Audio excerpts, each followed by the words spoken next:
Guys, आज हम बात करेंगे नए टॉपिक की।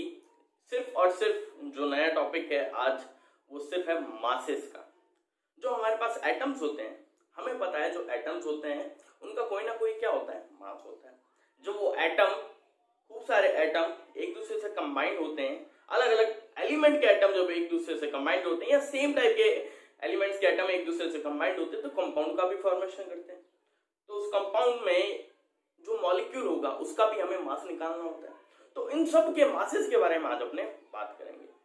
अब सबसे पहले बात आती है, अभी तक हमने जो लॉज पढ़े थे उस समय जो वैज्ञानिक थे, जो साइंटिस्ट थे, उनकी दिक्कत क्या आई कि उन्होंने खूब सारे लॉज डिस्कवर कर लिए थे। अब उनकी दिक्कत आ रही थी क्या, किसी भी एलिमेंट के एटम का मास निकालने के लिए कि भाई साहब एटम का मास कैसे फाइंड आउट करें।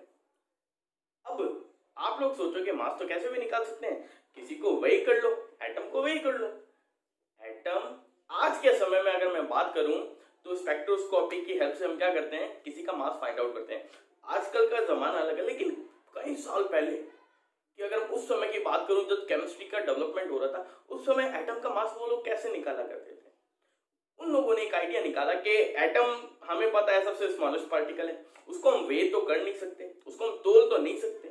हम क्या करेंगे, कुछ ऐसा मेथड निकालेंगे जिसकी हेल्प से हम सभी एलिमेंट्स का क्या कर सकें, एटम का मास फाइंड आउट कर सकें।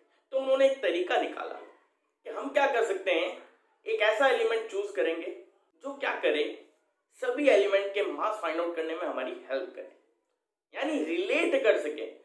रिलेट करने का मतलब समझना, अगर आप दुकानदार के पास जाओ, किसी किराना शॉप में जाओ तो लाला जी को आप क्या बोलोगे, लाला जी हमें 1 किलो चीनी दे दो। तो लाला जी भाई साहब क्या करेंगे, यहाँ 1 केजी का पार्ट लेंगे, उसको वेइंग मशीन पे रखेंगे और एक बैग लेंगे, उसमें चीनी भरते रहेंगे। और कब तक भरेंगे, जब तक वो weighing machine equal sign denote नहीं करती, जब वो एक दूसरे के बराबर नहीं है तब तक करेंगे। तो यहाँ पर लाला जी ने क्या किया है, जो किराने की शॉप वाला था उन्होंने क्या किया है, इस बात को रेफरेंस लिया है और इससे रिलेट किया है किसको, चीनी से, कि जब चीनी इसके इक्वल हो जाएगी तो मैं बोल दूंगा चीनी कितनी हो गई है, 1 केजी। तो यहाँ पर साइंटिस्ट लोगों ने भी क्या किया, रिलेट करने के लिए एक ऐसा बाट चुना। वो बाट क्या था, सुनना। उन्होंने शर्तें रखी कुछ कि हम वो जो एलिमेंट है जिसको हम रिलेट करेंगे, रेफरेंस एज अ बेस, आधार मानेंगे और सभी एलिमेंट्स का क्या निकालेंगे, एटॉमिक मास निकालेंगे। उसकी कुछ शर्तें, वो शर्तें क्या क्या। पहली नंबर शर्त कि हम ऐसा एलिमेंट चूज करेंगे जिसका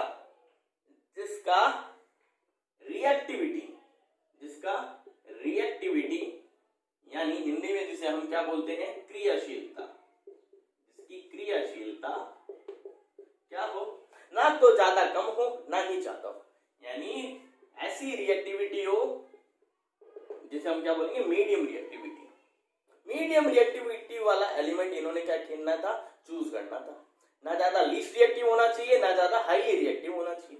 दूसरी शर्त उन्होंने रखी, एक ऐसा एलिमेंट चुनेंगे जिसकी अबंडेंस, जो इस अर्थ पर ना तो कम मात्रा में मिले ना ही ज्यादा मात्रा में मिले, यानी उसकी क्वांटिटी क्या हो, मीडियम। तो दूसरी बात आती है अबंडेंस की, ठीक है। अबंडेंस को हम बोल सकते हैं प्रेजेंस के लिए, प्रेजेंस ऑन अर्थ, कि भाई साहब इसकी मात्रा कितनी है अर्थ पर, ना ज्यादा कम होनी चाहिए ना ज्यादा होनी चाहिए, मीडियम होनी चाहिए। तीसरी बात, ऐसा एलिमेंट चूज करेंगे रेफरेंस के लिए जो या जिसका जो आइसोटॉप्स होते हैं वो ना तो ज्यादा कम हो ना ही हाईली हो। तो यहां पर क्या हुआ, रेफरेंस क्या माना, आइसोटॉप जिसके क्या हो, मॉडरेट हो। क्या हो, मॉडरेट, यानी लगभग 3 या 4 के आसपास हो, ना तो 1-2 होने चाहिए ना ही 10-15 होने चाहिए, मॉडरेट अमाउंट। तो मॉडरेट अमाउंट रहता है 3 से 4। तो ये जब 3 शर्त उन्होंने देखी ये कौन फुलफिल कर रहा था, तब उन्होंने पाया एक एटम है हमारे पास, एक एलिमेंट है जिसका नाम है भाई साहब हाइड्रोजन। ये एक ऐसा एलिमेंट था जो उस समय ये तीनों शर्तें क्या कर रहा था, पूरी कर रहा था। तब इन्होंने कहा हमारा बाट तो भाई साहब यही बनेगा। तब इन्होंने क्या कहा, हमारा बाट यही बनेगा। ये तुम्हें मजाक में बता रहा हूं, ऐसा कुछ नहीं बोलते वो लोग। क्या क्या, हमारा बाट यानी जो हमारा रेफरेंस है एज एन एलिमेंट, जिसको हम क्या करेंगे, कंपेयर करेंगे बाकी के एलिमेंट से, वो कौन रहेगा, हाइड्रोजन। अब इन्होंने रेफरेंस तो क्या ले लिया, हाइड्रोजन ले लिया, और खूब एलिमेंट्स का क्या निकाल लिया, मास, जो उस समय अवेलेबल थे, डिस्कवर्ड थे, उनका क्या निकाल लिया, मास निकाल लिया। बट कई हद तक ये जो हाइड्रोजन था ये काम नहीं किया। जब जैसे जैसे धीरे धीरे और एलिमेंट डिस्कवर होते गए तो इसका जो एटॉमिक मास आता था बाकी एलिमेंट को, जब इससे हम कंपेयर करते थे तो हमें पता चलता कि भाई गड़बड़ आ रही है। तब इन्होंने क्या किया, हम दोबारा एक एलिमेंट को, दोबारा एक पार्ट को चुनेंगे, एक एलिमेंट को चुनेंगे। तब उन्होंने क्या किया, कार्बन 12 यूज लिया, जो कार्बन का एक आइसोटॉप होता है कार्बन 12, उसका यूज लिया। अब उन्होंने कहा इसी को हम क्या बनाएंगे, रेफरेंस बनाएंगे, हमारा आधार बनाएंगे, हमारा बेस बनाएंगे। अब उनका रेफरेंस क्या हो चुका है, कार्बन 12। आज भी एट प्रेजेंट टाइम जो हमारा रेफरेंस पॉइंट चलता है, जिसकी हेल्प से हम क्या करते हैं, एटॉमिक मास, अब तो बहुत सारे एलिमेंट का मास निकल चुका है ना, अब लेकिन जब निकालते हैं तो इसी का यूज करते हैं, कार्बन 12 का। अब वो लोग क्या बोलते हैं, वो लोग ये बोलते हैं, जब हम रेफरेंस मान रहे हैं किसको, कार्बन 12 के एटम को, और इसके मास को हम क्या मान के चल रहे हैं, रेफरेंस, क्या हमारा ये 1 किलो का पार्ट है, इसको मैं क्या करूंगा, यहां रखूंगा, और बाकी एलिमेंट को क्या करता रहूंगा, कंपेयर करता रहूंगा कि इससे, इस कार्बन 12 से बाकी के एलिमेंट कितने गुना ज्यादा भारी या कितना गुना कम भारी है, किसी का कितना ज्यादा वेट है इससे या किसी का कितना कम वेट है इससे, उसकी हेल्प से हम क्या करेंगे, सभी एलिमेंट्स का एटॉमिक मास फाइंड आउट करते हैं। ठीक है, ये तो थी बात इसकी कहानी की कि एटॉमिक मास कैसे डेवलप हुआ। अब मैं अगर बात करूं यहां पर, वो है एक डेफिनेशन, या जिसे बोलते हैं हिंदी में हम सापेक्ष परमाणु भार बोल दो, चाहे तो द्रव्यमान बोल दो। अब इसका मतलब क्या है, अब इसका मतलब मैंने अभी बताया था, कोई भी एलिमेंट लो, उसको कंपेयर या रिलेट करो किससे, कार्बन 12 से, वही आपका क्या होगा, रिलेटिव एटॉमिक मास। यही डेफिनेशन है इसकी। ठीक है, अब यहां से सुनना, यहां से इन्होंने एक बात निकाली क्या, कि जो कार्बन 12 एटम होगा, जो कार्बन 12 परमाणु होगा, उसका जो मास है, उसका जो मास है वो कितना होगा, 12 AMU होगा। क्या होगा, 12 AMU। उस समय जो यूनिट होती थी मास की, वो क्या थी, AMU। आज तो हम क्या बोलते हैं, सिंपल U बोल देते हैं, हम ये लिखते हैं ना, किसी भी एटॉमिक मास निकालने, आज की प्रेजेंट सिचुएशन में हम क्या बोलते हैं, U का मतलब होता है यूनिफाइड मास। क्या होता है, यूनिफाइड मास। या हम क्या लिखते हैं, ग्राम लिखते हैं। इसकी भी कहानी बताऊंगा, ग्राम कब लिखा जाएंगे, यू कब लिखा जाए, AMU कब लिखा जाएगा, इसकी भी कहानी बात करेंगे। लेकिन बस ये ध्यान रखो, उस समय मास की जो यूनिट थी वो क्या थी, AMU। अब इस AMU का मतलब क्या था, एटॉमिक मास यूनिट। क्या थी, एटॉमिक मास यूनिट। अब देखो, अब मुझे पता चल गया कि भाई साहब कार्बन 12 का जो एटॉमिक मास है वो कितना है, 12 AMU है। इसको ऐसे रिप्रेजेंट करते हैं 12 AMU से। अब सुनना, आपको किसी भी एटम का मास ऑफ एनी एटम, यानी किसी भी एटम का क्या निकालना है, मास निकालना है, तो उसको हम रिप्रेजेंट किस में करेंगे, AMU में। हमें पता है कार्बन 12 एटम मास, कार्बन 12 का जो एटम है उसका जो मास है वो कितना है, 12 AMU। अब मैं ये देखना चाहता हूं जो एक AMU होता है वो किसके इक्वल होता है, तो मैं इसको क्या लिखूंगा, ये कार्बन 12 अपॉन में क्या आ जाएगा, 12, तो क्या लिखूं, कार्बन 12 एटम मास अपॉन 12, यही लिखा जाएगा, कार्बन 12 एटम मास अपॉन 12। यानी एक MU का मतलब हमें पता चल गया, एक MU, अब ये ध्यान रखना, ये नीट के लिए या IIT JEE के लिए क्वेश्चन बन गया, एक MU किसके इक्वल होता है, तो आपको ध्यान होना चाहिए कार्बन 12 का एटॉमिक मास अपॉन 12। या मैं इसको क्या बोल सकता हूं, एक MU is equal to the 1/12 part of carbon 12 mass. एक MU का मतलब होता है कार्बन 12 का जो एटम है उसका 12th पार्ट वो किसके इक्वल होगा? 1 AMU के इक्वल होगा। यहां से एक बात की समझ में। अब देखो मैं क्या करता हूं, मैंने क्या किया, मैंने देखा मास ऑफ कार्बन 12 एटम जो है वो कितना होता है? 12 ग्राम पर मोल होता है। ये कितना होता है? 12 ग्राम पर मोल। अब मुझे पता है, आप लोगों ने कभी ना कभी पढ़ा भी होगा कि भाई साहब जो 1 मोल होता है, 1 मोल का means Avogadro number. 1 mole equals to the Avogadro number, ये आपको पता है। वो कितना होता है?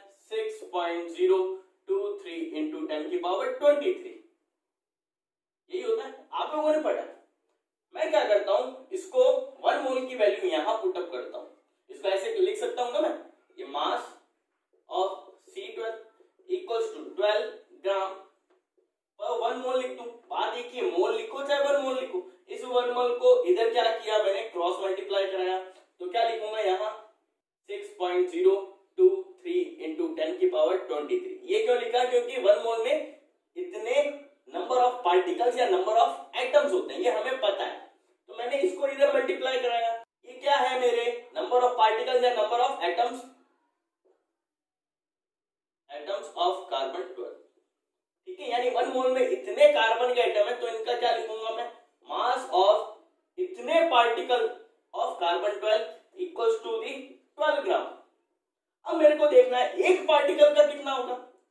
मास of 1 atom of carbon 12 equals to the 12 upon Avogadro number लिख दूं, सिंपल 12 अपॉन एवोगाड्रो नंबर। देखो ये कहानी समझ में आई क्या?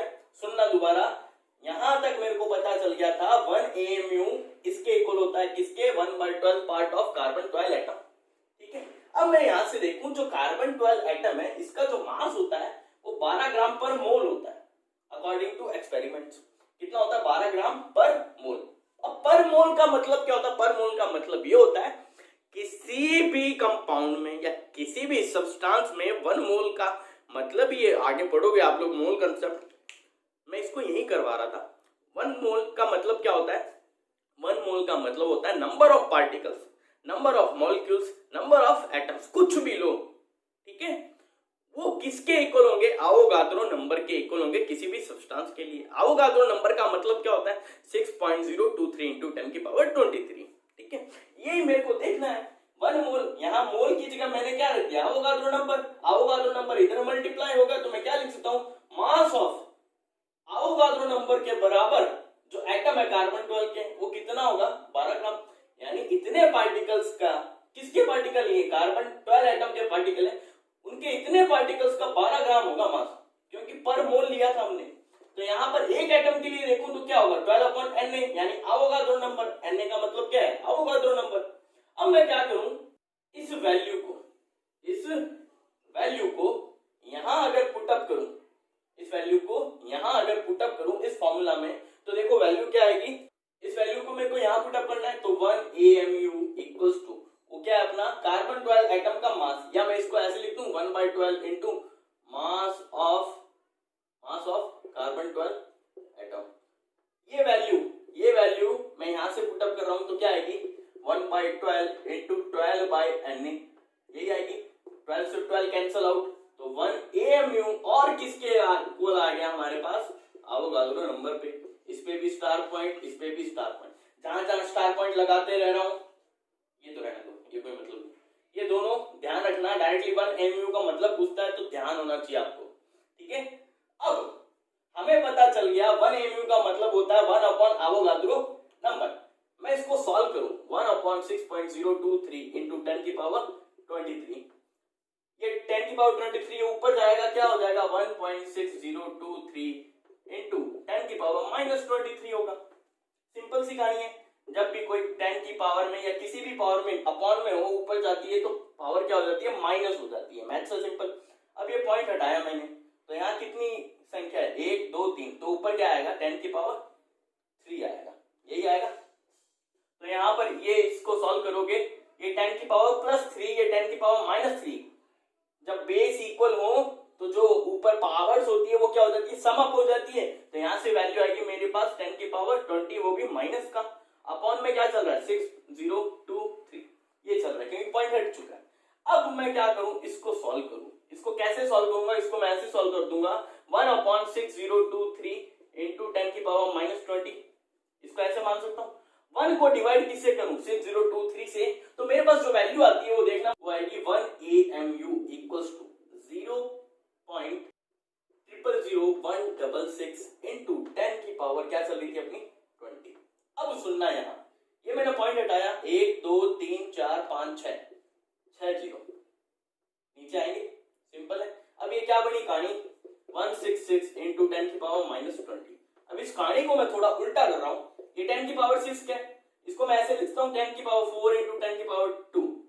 अब ये 4 ऊपर भेजता हूं तो क्या बन जाएगा, ये यहाँ 10⁻24। सिंपल कहानी, ऊपर जाएगा माइनस में हो जाएगा, ऐड हो जाएंगे।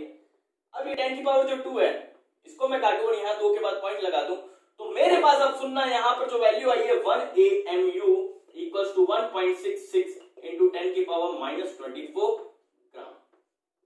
ये किस में चल रही है वैल्यू, अब ग्राम में।